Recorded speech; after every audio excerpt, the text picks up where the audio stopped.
पिछले कुछ दिन बड़े कठिन और चुनौतीपूर्ण रहे पूरे भिवानी जिले के लिए और आप सबके लिए। और इसमें आप सबका बहुत सहयोग रहा, इसके लिए आपका धन्यवाद। इस दौरान हमने एक बहुत ही प्रॉमिसिंग यंग बिटिया को खो दिया। जैसा आप कहते हैं कि बेटियां सबकी साझी होती हैं, माँ बाप का और परिवार का जो दुख है वो हम सब समझते हैं और इस दुख की घड़ी में हम उनके साथ खड़े हैं। परसों रात, जैसा कि आप जानते हैं, वो परिवार की तरफ से एक मांग प्राप्त हुई कि इस केस की इन्वेस्टिगेशन को सीबीआई को दे दिया जाए। तो परसों रात को ये पहली मर्तबा ये डिमांड आई, जिसको तुरंत सीएम साहब ने उसको माना और ट्वीट भी किया। और कल सुबह फिर एक और डिमांड प्राप्त हुई कि इसका जो एक तीसरा पोस्टमार्टम एम्स से कराया गया। तो उसमें भी तुरंत हमने कोऑर्डिनेट करके एम्स से कल ही, जैसा कि आप जानते हैं, तीसरा पोस्टमार्टम भी करवाया गया।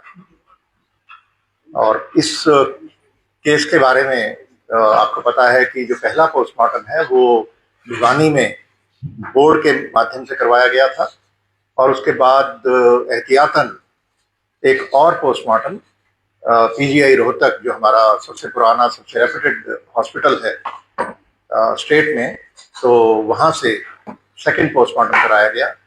डॉक्टर्स ने कुछ सैंपल लिए और वो सैंपल्स से उन्होंने हिदायतें दी कि कुछ टेस्ट करवाए जाएं ताकि वो ओपिनियन अपनी दे सकें। वो सारे टेस्ट हमारी फॉरेंसिक साइंस लैब जो मधुबन में और रोहतक में है, राष्ट्रीय स्तर की लैब्स हैं, तो उनमें वो टेस्ट करवाए गए और सोमवार को कुछ रिपोर्ट्स प्राप्त हुई। उसके बाद पीजीआई रोहतक के डायरेक्टर ने एक बोर्ड ऑफ डॉक्टर्स, जो सीनियर डॉक्टर्स हैं, उनका एक बोर्ड बनाया और वो गठित करके वो सारी रिपोर्ट्स उनके सामने रखी गई और पोस्टमार्टम की दोनों रिपोर्ट्स के आधार पे उन्होंने अपनी ओपिनियन दी। और जैसा मैंने बताया कि हमारे, और हम सब जानते हैं कि पीजीआई रोहतक में हमारा सबसे पुराना सबसे रेप्यूटेड हॉस्पिटल है, बहुत काबिल डॉक्टर हैं और हमारी जो फॉरेंसिक साइंस लैब्स हैं वो भी राष्ट्रीय स्तर की हैं और अंतर्राष्ट्रीय मानकों के मुताबिक वो अपने सभी टेस्ट करते हैं।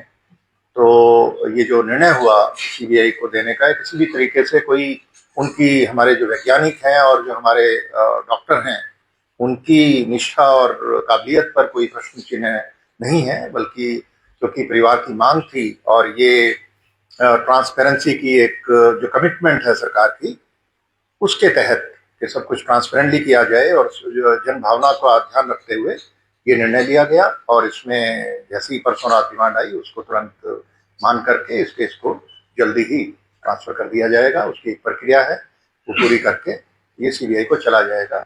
और जिन परिस्थितियों में भी ये एक प्रकरण हुआ, ये सारा घटनाक्रम, वो सारी परिस्थितियां भी इसमें निकल करके सीबीआई की जांच में सामने आ जाएंगी। नहीं, केस तो हमारा पहले, देखिए, एफआईआर एक ही रजिस्टर होती है एक प्रकरण में, आप जानते हैं, और उसी में अगर कोई धारा बनती है, अगर ये आता कि ये हत्या का केस है तो उसमें हत्या की धारा जुड़ जाती, लेकिन इसमें जो ओपिनियन आई वो विपरीत आई। हाँ, तो उसमें इसमें आपने ऐड किया है। अच्छा, पहले क्योंकि ये बयान आ गया था, उनके शक के आधार पे इन्होंने जो मर्डर की जो धारा है वो ऐड कर दी थी। तो उसमें अब क्योंकि निर्णय हो गया कि ये सीबीआई को भेज जाएगा, तो इसके बाद अब हम कुछ नहीं करेंगे। और जो एम्स में पोस्टमार्टम कल हुआ है उसकी रिपोर्ट भी मिल जाएगी और वो भी सैंपल वो उन्होंने लिए हैं, उन सैंपल्स को भी हम सेंट्रल फॉरेंसिक साइंस लैब है, हम प्रयास करेंगे कि सीएफएसएल में भेजें। तो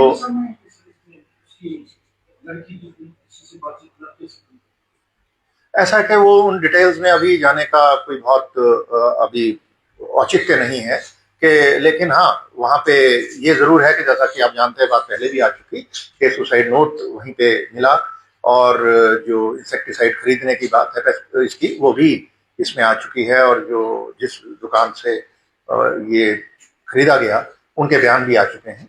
तो ये सारी चीजें हैं, पर अब ये सारी चीजें अब फाइल पर आ चुकी हैं, इनको एज सच हम पुलिस फाइल को ट्रांसफर करेंगे सीबीआई को, और इसके आगे की जो इन्वेस्टिगेशन है वो सीबीआई करेगी। वो डिटेल्स जो इन्वेस्टिगेटिंग टीम है वो बेहतर बता पाएगी, लेकिन हाँ, इसमें जो ये बात आई थी कि जो पहले दिन जब वो 11 तारीख का इंसिडेंट है और 11 तारीख को करीब 1:30 बजे के करीब जिस बस में बिटिया ये आती थी घर से रोज, तो वो ड्राइवर को फोन करके उसने बताया कि आज मैं इस बस में नहीं जाऊंगी। और उसके बाद करीब करीब आधे घंटे के बाद वो एक वीडियो फुटेज है जिसमें वो इंसेक्टिसाइड की दुकान पर उसकी प्रेजेंस बहुत दूर से है लेकिन वो दिखाई दे रही है। और जो इंसेक्टिसाइड खरीदने का एक रजिस्टर मेंटेन किया जाता है दुकान में, वहाँ भी एंट्री की हुई है दुकानदार ने। और दुकानदार के फिर बयान भी आए, उन्होंने बताया कि हाँ एक बच्ची आई थी और उसने ये परचेज किया।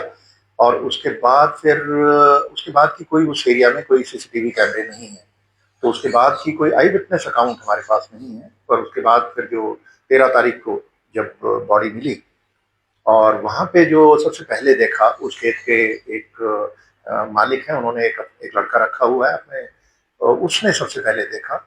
और उसने देखा कुछ एक जैसा बताया गया मुझे कि कुत्तों का एक झुंड था जो कहीं इकट्ठे वो जैसे किसी जानवर को खाते हैं, तो उसको शक हुआ ये उनको दौड़ाने गया। तो वो उसके बाद फिर इसने किसी को बुलाया, कुत्ते एग्रेसिव थे, तो इन दो लोगों ने मिलकर उसको हटाया तो डेड बॉडी को इन्होंने देखा। तो सबसे पहले देखने वाले ये लोग थे, उनके भी बयान है। और उसके बाद से बॉडी को शिफ्ट किया गया सीन ऑफ क्राइम की एग्जामिनेशन करा के, और शिफ्ट करके जो पहला पोस्टमार्टम हुआ 13 को ही, उसकी जैसी रिपोर्ट आई उसके बाद परिवार संतुष्ट नहीं था, तो इसको रोहतक पीजीआई रोहतक के अंदर सेकंड पोस्टमार्टम का निर्णय तभी लिया गया और वहां पे भेज करके उस पोस्टमार्टम की पूरी वीडियोग्राफी भी करवाई गई। और उसके बाद की घटनाक्रम आप सभी जानते ही हैं, तो जो मैं बता चुका हूँ। और अब क्योंकि ये मांग भी थी परिवार की और सबसे ज़्यादा महत्वपूर्ण हमारे लिए परिवार ही है और एक जन भावना भी थी, उसका ध्यान रखते हुए सरकार ने जो निर्णय लिया सीबीआई को केस इसकी इन्वेस्टिगेशन ट्रांसफर करने का, इसके मुताबिक आगे इन्वेस्टिगेशन बढ़ेगी और उसमें जो भी सहयोग हमारी तरफ से होगा वो हम सीबीआई हाथ जोड़ के विनती है, अपील है कि हम इनका नाम और इनके गैंग्स का नाम कभी भी प्रचारित ना करें। मैं अपने मुंह से कभी इनका नाम नहीं लेता, ना लूंगा। और ये अगर हम सब फैसला कर लें और अगर मीडिया इसमें हमारी बात, इस छोटी सी रिक्वेस्ट को मान ले, तो ये इनकी गतिविधियां 80% खत्म हो जाएंगी। विपक्ष लगातार एक बात जोड़ दे रहा है कि हरियाणा में क्राइम का ग्राफ बढ़ा है, बतौर डीजीपी आप क्या मानते हैं सर? हाँ, ये एक ऐसा मुद्दा है जो जिसमें ये बड़ा इंटरेस्टिंग भी है। तो हमने इस पे वैसे तो हर अपराध गंभीर होता है आप जानते हैं, और आंकड़ों से अपराध का आकलन करना कोई बहुत अच्छी बात नहीं होती, पर जब बातें तुलनात्मक की जाए तो फिर और कोई चारा भी नहीं होता।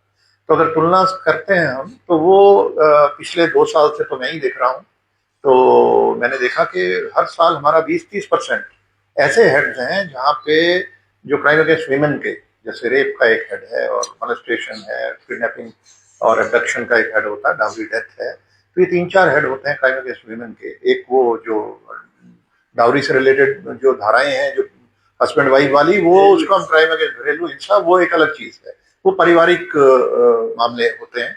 बाकी जितने हेड हैं उनमें पिछले साल उससे पिछले साल की जो कंपैरिजन में 20-30% की कमी आई, और इस साल फिर हम 25% और नीचे हैं। तो और ये ऐसे अपराध हैं जो आप जानते हैं कि जहाँ पे रजिस्ट्रेशन मैंडेटरी है। आज की तारीख में ये आपको भी पता है कि रेप का कोई भी एलिगेशन आएगा तो तुरंत एफआईआर सब जगह दर्ज की जाती है, क्योंकि एफआईआर ना करना अपने आप में एक अपराध है।